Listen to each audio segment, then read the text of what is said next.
metodología de recojo de información incluso tiene fallas en un porcentaje del 30%.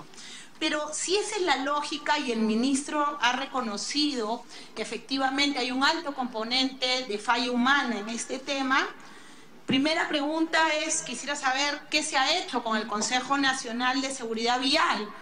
Yo entiendo, el ministro tiene poco o menos de un año en el sector y esta es una política transversal, pero quisiéramos saber qué está pasando. Y en la misma lógica, presidente, si ya tenemos identificado que es un tema de falla humana, ¿qué está pasando con la formación y la capacitación de los choferes en nuestro país?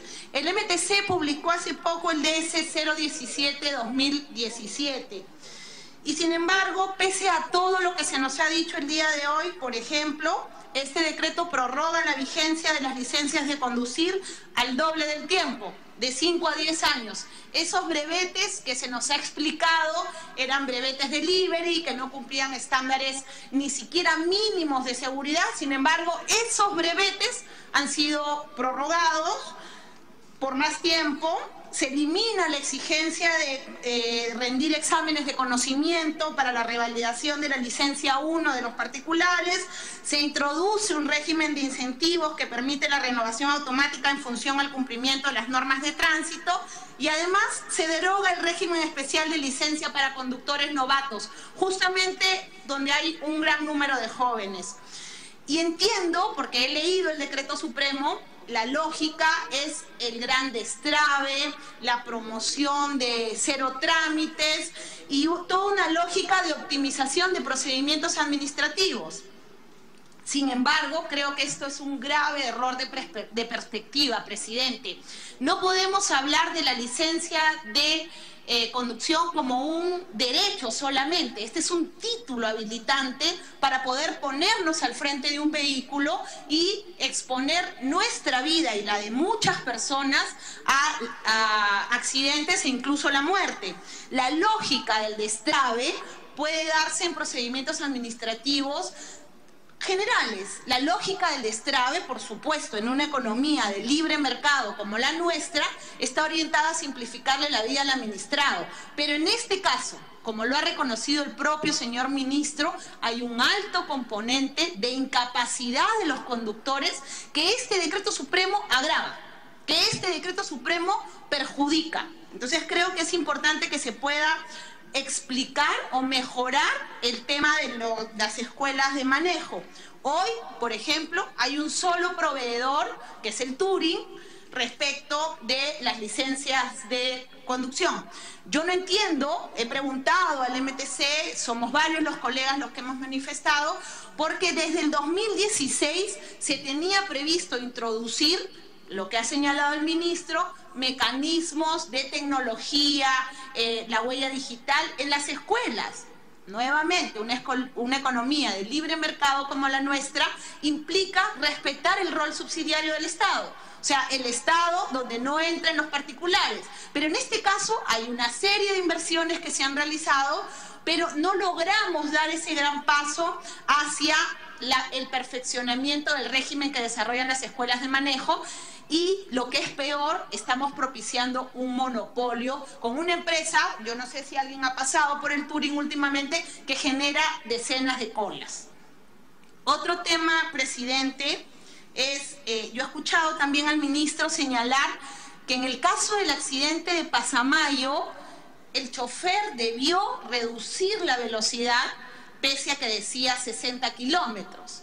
Entonces, yo la verdad no soy experta en este tema, pero la simple lógica me lleva a pensar que si yo voy en una carretera y dice 60 kilómetros, esos son los 60 kilómetros que están autorizados. Entonces acá hay un problema de señalización, porque debió en todo caso, si es una curva sinuosa, si hay problemas, si ya hay antecedentes, que ha habido accidentes, una señalización correcta que diga que se iba a 30.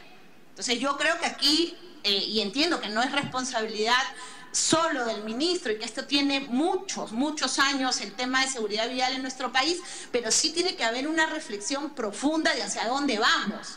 Entiendo que el tema de seguridad vial es una política transversal, pero nuevamente estamos avanzando hacia eso.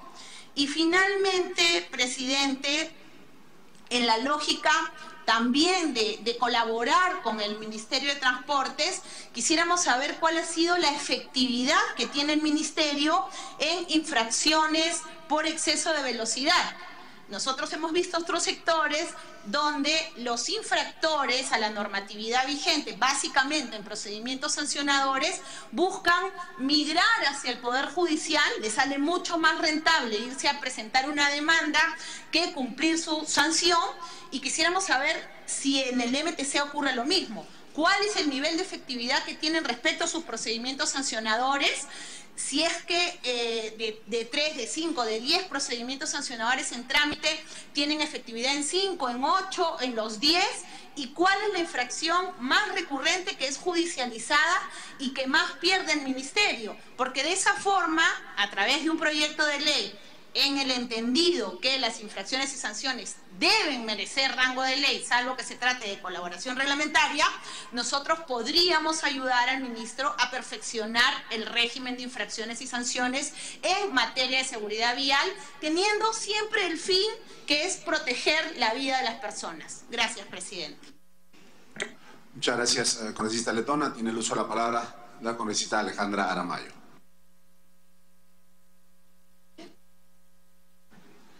Buenos días a los dos presidentes de Comisión de Transporte y de Defensa del Consumidor. Quiero saludar la iniciativa de responder de manera inmediata ante los deudos, los familiares que han perdido la vida en el accidente Pasamayo. Saludar al señor ministro de Transportes y a los invitados que hoy nos acompañan. Yo lamento coincidir con el congresista Johnny Lescano. No me gusta tener coincidencias muy a menudo con él, pero sí, en esta circunstancia, quiero llamar la atención en un tema que tiene que ver con Norvial. Norvial es la subsidiaria de Graña y Montero, que tiene la concesión del tramo Ancón-Huacho-Pativilca desde el año 2003, presidente. Y esta concesión es vigente hasta el año 2027. Estamos en el año 2018, presidente. Y si se trata de analizar las consecuencias de este fatídico accidente y que nos ha traído hoy el ministro de Transportes y Comunicaciones en su presentación en la página 43, un registro de accidentes, ha obviado, no sé si de manera casual, ha puesto por ejemplo el año 2010 0 accidentes, el año 2011 0 accidentes, el año 2012 2 accidentes. ¿Podríamos decir acaso de que esta ruta es de baja siniestralidad? No, presidente. Lo que tenemos que decir es que esta ruta tiene accidentes cuya consecuencia es trágica. Y por eso era importante que se revise y se vea el cumplimiento del contrato de esta concesionaria. A mí me llama la atención algo, presidente. La rapidez con la que contestan algunas entidades del Estado como Ocitran. Yo saludo acá que esté presente la presidenta del Consejo Directivo de Ocitran.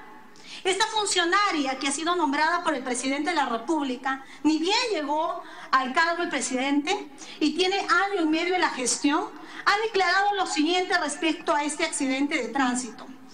La presidenta de Ocitran, Verónica Zambrano, aseguró el miércoles que la concesionaria Norvial ha cumplido con señalizar la vía del Serpentín de Pasamayo según lo estipulado en su contrato y que los guardavías en la totalidad de la carretera no son una obligación. Nada más falso, presidente. Qué expeditivo, qué rápido para salvar a Norvial de una responsabilidad tan importante. Esta ruta, y si se trata, señor presidente, de analizar este accidente de tránsito, tengo a mi lado sentado al coronel Franklin Barreto, que es jefe de la División de Accidentes de Tránsito, y que no nos va a permitir especular por qué se dio este accidente de tránsito. Presidente, este accidente de tránsito se ha dado por 4 razones. La invasión del carril por el tráiler. Era una vía sinuosa, tuvo como iba a velocidad, invadió el carril. Hubo excesiva velocidad del tráiler. Hubo una inapropiada velocidad del bus en una curva sinuosa. Y otro elemento con el que concluye la Policía Nacional del Perú es el mantenimiento de la vía. No solamente un error humano. Acá hay 4 elementos concurrentes, presidente.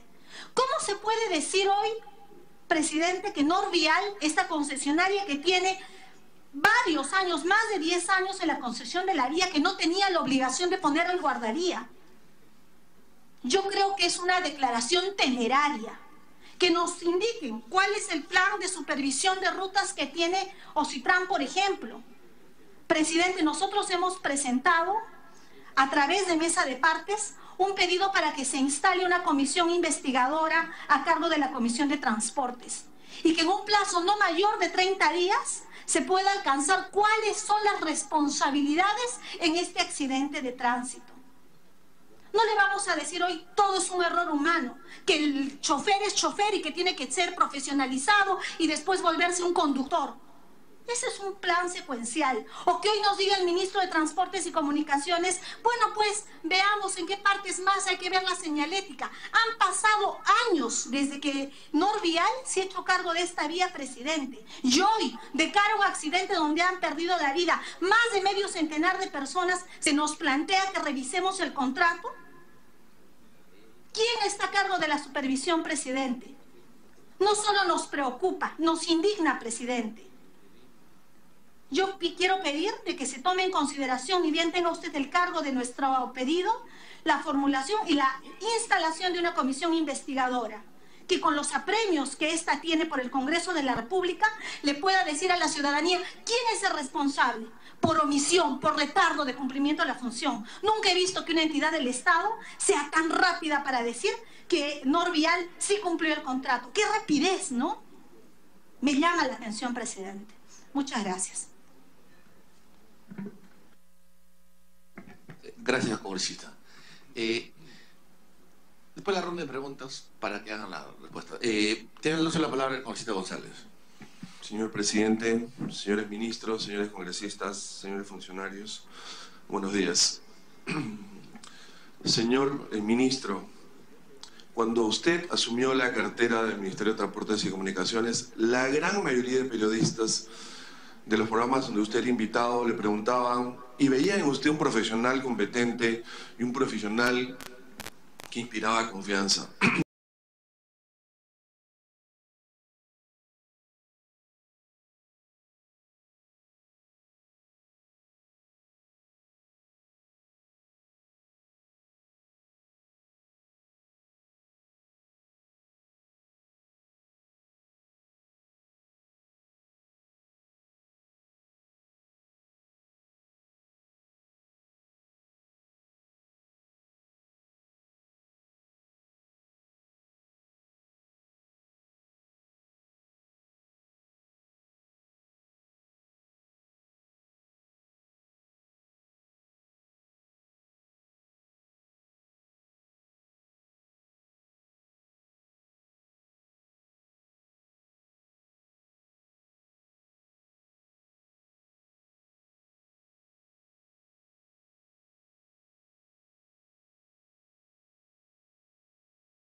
ningún tipo de infracción? ¿Cuántas infracciones tienen nuestros conductores, nuestros choferes? ¿Quién controla? A nivel local, a nivel regional y en las vías nacionales estamos llenos de conductores con papeletas que nunca se pagan, que nunca se controlan, y podemos ver en cada uno de los casos los resultados. Entonces, si bien las carreteras no matan por sí solas, los choferes tienen que ser calificados. ¿Y cómo los vamos a calificar? Si vemos hasta en los periódicos avisos en donde dice choferes, no se necesita experiencia. Entonces, ¿a quién le compete esa tarea? No se trata de echarnos la culpa, se trata de encontrar soluciones. Vengo de la región La Libertad, de la semana de representación. Después del fenómeno del Niño, toda nuestra zona rural está agrietada. La carretera Trujillo-Patás-Huancaspata, la carretera Trujillo-Santiago de Chuco, Paranday, Trujillo-Gran Chimún, y se diga, Trujillo-Salpo-Tusco, donde se caen los cerros y cuánto se demoran para mover las piedras. Si no fuera por la ayuda de la comunidad, jamás pasaríamos, pero no he visto ahí ni a la policía, ni a Sutran, ni ningún control que pueda ver y que pueda prevenir. Y nuevamente pongo en el centro de este modelo de gestión la vida de los seres humanos. Es fundamental darse una vuelta por cada una de las rutas para que vean cómo está la señalización, para que vean cómo están los puntos de defensa, pero es vital que comprendan y entiendan que si no hay articulación en el trabajo del gobierno nacional con los gobiernos regionales y locales, muy poco vamos a poder hacer. Se tiene que trabajar sumando esfuerzos, no al contrario. Entonces, el mejoramiento de la infraestructura no solamente está en la obra física, no solamente está en la inversión bien hecha con transparencia, sino está en que ese mantenimiento de la infraestructura sea de manera coherente, secuencial, permanente. Pero ese control, ¿dónde está? El segundo punto y factor que me parece a mí crucial para el tema que vivimos, no solamente en el ámbito nacional como ahora. Hace unos meses llorábamos por el accidente de Cerro San Cristóbal, ya hace un par de años llorábamos en Otusco, 48 personas murieron cayéndose en una vía que no era tan peligrosa, pero que por las lluvias y la movilización del lodo se cayó y murieron profesionales médicos, enfermeras, y uno de ellos todavía no se encuentra. Ahí estamos de manera permanente con un tema también de justicia que debe de integrarse y relacionarse con este programa de gestión. Entonces, en primer lugar, si hablamos de educación, tenemos que hablar de generar ciudadanía. El ciudadano que respeta sus derechos, el ciudadano que hace respetar sus derechos, pero el ciudadano que cumple sus deberes también. Entonces, tenemos ciudadanos que cruzan las vías peatonales, ciudadanos que arriesgan su vida subiendo a unidades de transporte informales que no tienen ningún control. Tenemos el tema de los choferes, de los conductores, de los peatones, de quienes usamos los diferentes servicios, locales, nacionales, regionales. Pero ese sistema de educación no lo va a hacer solo transportes. Tiene que estar involucrado de todas maneras el sistema educativo. La malla curricular tiene que contemplar dentro de la educación cívica la importancia del respeto a las normas, la importancia de conocer las normas, la importancia de cuidar la vida de ellos y sus familias. Porque ese padre que es chofer es esperado en su casa.